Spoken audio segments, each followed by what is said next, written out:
जय जोहार और नमस्कार संगवारी हो। स्वागत है आप सभी का छत्तीसगढ़िया न्यूज में एक बार फिर से। चलिए जानते हैं प्रदेश के 10 महत्वपूर्ण काम की खबर जो आपके लिए जान लेना जरूरी होता है, जिसमें आज की पहली बड़ी खबर है। सीएम भूपेश बघेल ने बीते शाम पर्यटन एवं संस्कृति मंत्री समेत मंत्रालय की बैठक ली, जहां राम वन गमन पथ पर चर्चा की गई। सीएम भूपेश बघेल ने अब तक काम हो चुके राम वन गमन पथ का प्रेजेंटेशन भी देखा, साथ ही संस्कृति विभाग में जितने कामकाज हुए हैं उनकी समीक्षा लेते हुए जानकारी भी इकट्ठा की। बलरामपुर जिला के सभी विकास खंडों में किसानों को खाद नहीं मिल पाने की समस्या सामने आ रही है सभी सरकारी सोसाइटियों से, जिसके बाद किसान आंदोलन पर बैठ गए हैं। लेकिन फिर भी किसानों को खाद नहीं मिल पा रहा है और मार्केट में खाद तो बिक रहे हैं, लेकिन किसानों के पास इतने पैसे नहीं है कि वे मार्केट से खाद खरीद सके। इस वजह से किसान प्रशासन से नाराज है।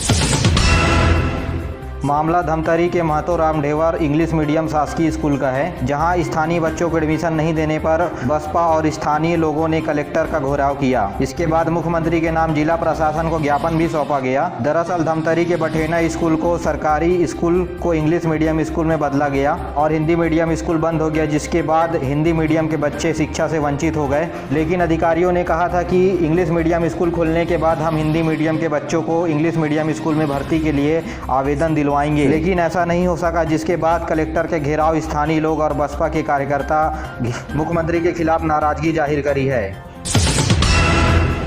बलौद जिले में हाथियों के वापसी का दल मकानों को नुकसान पहुंचा रहा है। घरों में रहे लोगों और उनके द्वारा रखे गए महुओं को सूंघ करके हाथी घरों को नुकसान पहुंचा रहे हैं। साथ ही हाथियों ने दिल्ली राजहरा के बाड़ियों में लगे फसलों को भी नुकसान पहुंचाया है। लोग डर के मारे अपने घरों के छत पर रात्रि गुजार रहे हैं, तो वहीं वन अमला गश्त के लिए वन सिपाहियों को बढ़ा दिया है। वहीं 3 बच्चों समेत 24 हाथियों को दल को लोगों के घरों में रखा हुआ महुआ आकर्षित करती है। फिलहाल वन विभाग ने रायगढ़ से 2 एक्सपर्ट की टीम भी बुलाई है। फिलहाल हाथी का दल अभी ग्राम मखना के आसपास विचरण कर रहे हैं।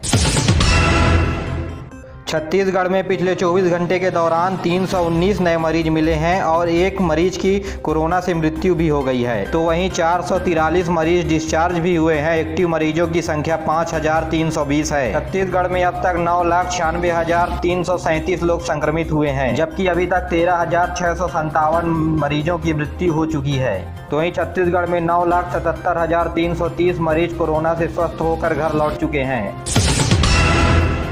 छत्तीसगढ़ के बिलासपुर रेलवे जोन में रेल यात्री का किराया कम हो सकता है। जी हां, एसी कोच के 3 टायर इकोनॉमी में यात्री कम किराया देकर आरामदायक सफर तय कर सकेंगे। इसके लिए Indian railway 3rd AC coach को मॉडिफाई करने जा रहा है। यहां बर्थ की संख्या बढ़ाते हुए किराए को कम करके आरामदायक सुविधा देने की उम्मीद है। इसके लिए रेलवे बोर्ड ने सभी कोच फैक्ट्रियों को निर्देशित किया है कि कम लागत पर अच्छी कोच बनाकर एसी की डिब्बे में एसी लगाया जाए। रेलवे ने वित्तीय वर्ष 2021-22 के लिए 800 कोच तैयार करने का लक्ष्य रखा है।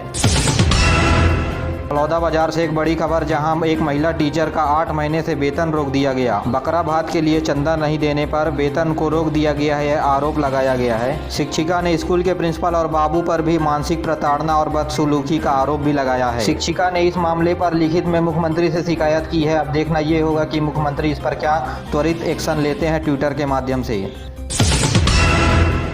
रायगढ़ जिले में मिड डे मील की व्यवस्था पटरी से उतरती हुई नजर आई है। स्कूलों में मिड डे मील की व्यवस्था करने वाली समितियों को 3 महीने से मिड डे मील का पैसा नहीं मिला।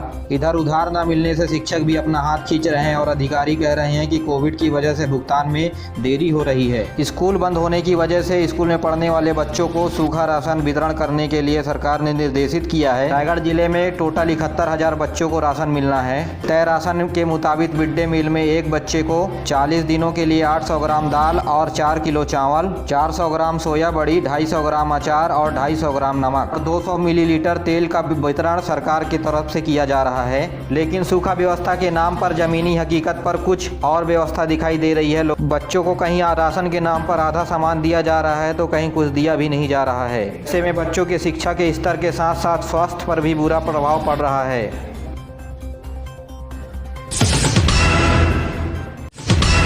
कोरोना में लोगों ने बहुतों को खोया, लेकिन उस समय ये हालात नहीं थे कि उनकी अस्थियों को पवित्र नदियों में प्रवाहित किया जा सके। लेकिन उसके बावजूद भी अभी भी अस्थियां घर या मुक्ति धाम में बनाई गई लॉकर में सुरक्षित रखी हुई हैं। लेकिन परिजन कोरोना की डर से अभी अस्थियां विसर्जित करने के लिए सामने नहीं आ पा रहे हैं और इसे देखते हुए ही डाक विभाग आगे आया है।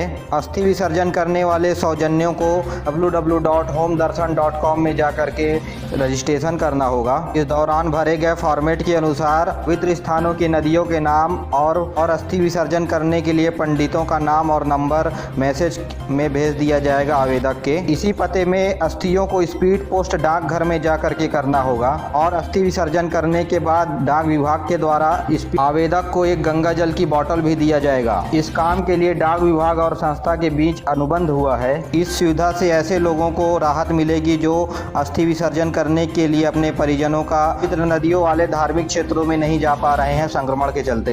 आपको बता दें कि इस कारनामे की शुरुआत बिलासपुर पोस्टल सर्विस के द्वारा किया गया है।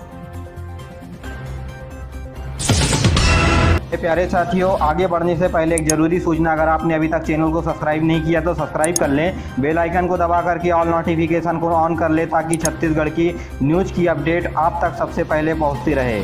बलरामपुर के नीलकंठपुर गांव में नक्सली के पिटाई का मामला सामने आया है। ग्रामीणों ने नक्सली और उनके साथियों की बेदम पिटाई की है। बताया जा रहा है कि ग्रामीण शादी के एक मामले की सुनवाई के बाद अपने घर जा रहे थे, लेकिन रास्ते में पूर्व नक्सली और उनके साथियों ने उन पर हमला कर दिया। हमलावरों ने ग्रामीणों की जमकर पिटाई की, लेकिन बहादुरी दिखाते हुए ग्रामीणों ने हमलावरों को पकड़ लिया। फिर हमलावरों की जमकर धुनाई ग्रामीणों के द्वारा की गई, फिर उन्हें पुलिस को सौंप दिया गया। लेकिन इस दौरान बाकी हमलावर भाग गए। ने आरोपियों के पास से हथियार भी जब्त किया है। पुलिस इसके बाद मामले की तलाश में जुड़ गई है।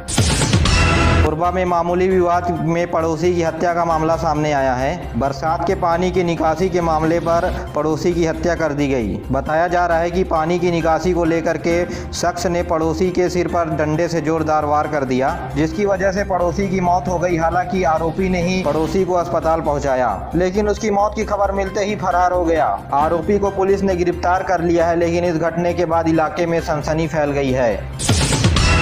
जगदलपुर नगर नार में यूनियन अपनी कमीशन को लेकर के धरना प्रदर्शन कर रहे हैं। नगर नार प्लांट के 3 दरवाजों पर यूनियन के कर्मचारियों का पहरा बरकरार है। गौरतलब है कि नगर नार स्टील प्लांट के अंदर 11 पैकेज है, जिनकी कमीशन के लिए एनएमडीसी ने मैकाओ को जिम्मेदारी दी है। कर्मचारी अपनी मांगों को पूरा न होने तक कमीशन को नहीं होने देना चाहती है, इसलिए गतिरोध बना हुआ है। छत्तीसगढ़ में वैक्सीनेशन के दौरान वैक्सीन की कमी के बावजूद प्रदेश में 1 करोड़ डोज लोगों को लगाने का टारगेट पूरा कर लिया है। इसी तरह छत्तीसगढ़ 1 करोड़ लोगों को टीका लगवाने वाले राज्य में शामिल हो गया है। प्रदेश के स्वास्थ्य विभाग के मुताबिक पहले और दूसरे डोज को मिला करके अब तक 1 करोड़ 46 लाख टीके लगाए जा चुके हैं, जबकि राज्य में 83 लाख लोगों को कोरोना का पहला डोज और 16,82,000 लोगों को टीके का दूसरा डोज लगाया जा चुका है। इस उपलब्धि पर टीएस सिंहदेव ने विभाग के अधिकारियों और कर्मचारियों को बधाई दी है। साथ ही उन्होंने ये भी कहा है कि टीके की कमी से प्रदेश में वैक्सीनेशन प्रभावित हुआ है। यदि केंद्र सरकार वैक्सीन उपलब्ध कराती है तो कई गुना रफ्तार से वैक्सीनेशन कार्यक्रम प्रदेश में चलाया जाएगा।